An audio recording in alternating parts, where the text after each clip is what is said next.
Good afternoon. Thank you to the previous three speakers. I think you did a great job. I'm interested in hearing about your research. I'm going to be talking about something completely different though now, and this is related to the internet and networks and denial of service attacks. Distributed denial of service attacks have become quite a problem in recent years. As a matter of fact, in the last 18 years, they're becoming worse and worse, and so we're trying to solve this problem. So first, I'll just give you a little historical perspective about where denial of service came from and how it evolved. We'll go through understanding of what the difference is between denial of service and distributed denial of service, and then I'll talk about our approach. Denial of service in general, it's when we use services on the internet, whether that's a website or email services, or we try to do e-commerce shopping or something, those are all services that are provided to us. And a denial of service attack stops that service from being a legitimate offering on the internet. What happens, looks like that's frozen up. What happens is the attacker makes tries to overload the system that's providing services. An early attack like this was called the ping of death. It sent a packet that was too large for the system to handle when it was reconstructed onto the host system. Another attack called the Smurf attack magnified the attack by spoofing a source address or pretending to be the target and sending a ping out to multiple machines that reflected back and magnified. Third type was the SYN attack.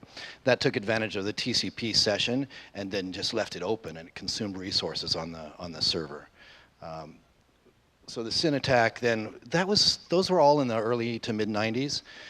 Distributed denial of service attacks first started in the late 1990s, 1998 or so. And we saw for the first time attackers would take control of other systems and then use them to reflect and magnify their attacks. We call these things botnets. And you can imagine we've got so many more building blocks now because there are so many insecure systems on the internet that we can put together very massive distributed denial of service attacks very easily. So the attacker uses a command and control system, controls a bunch of zombie computers which are fairly dumb and or not protected, and pushes all of the traffic onto the victim, overloading that victim in the illegitimate service. A picture of the internet. In the center of the internet, we have tier 1 service providers. Around them, we have tier 2 service providers, and then lots of tier 3 service providers. And one of these tier 3 service providers is your ISP. Tier 1 service providers have huge bandwidth and peering with each other for free. So this attacker uses all of these different internet service providers all around the world and reflects his attacks in on the target so that you get denied legitimate service for him. Our approach is to take, instead of trying to block the command and control servers at one location or detect from the target, we put systems throughout the internet, the remote systems that feed back information in near real time. Trying to herd cats is literally what we were doing since 1998 when we're trying to control systems from all over the internet and stop this distributed denial of service attack. But it's much worse than just herding cats in a data center. It's really trying to herd cats from all over the world and from systems everywhere throughout the world. And it's really a difficult problem, and it's taken us at least 18 years. It'll probably take us a few more years to get a handle on a solution to it, because this attack is coming from everywhere.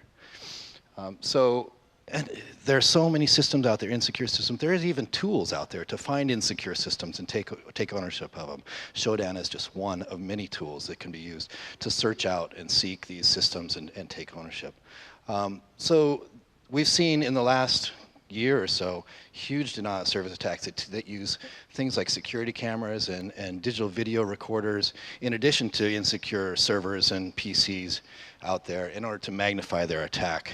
So our approach is to place remote sensors all around the internet and feed back that information in near real time to intrusion prevention systems that then can take action to shape traffic on the internet using changes to firewall rules. So we then try to cut down both either from the command and control side, try to limit their ability to control the systems that are already compromised, or from the other side to try to remove the traffic from hitting the target. So allow legitimate service without allowing the denial of service to be as effective.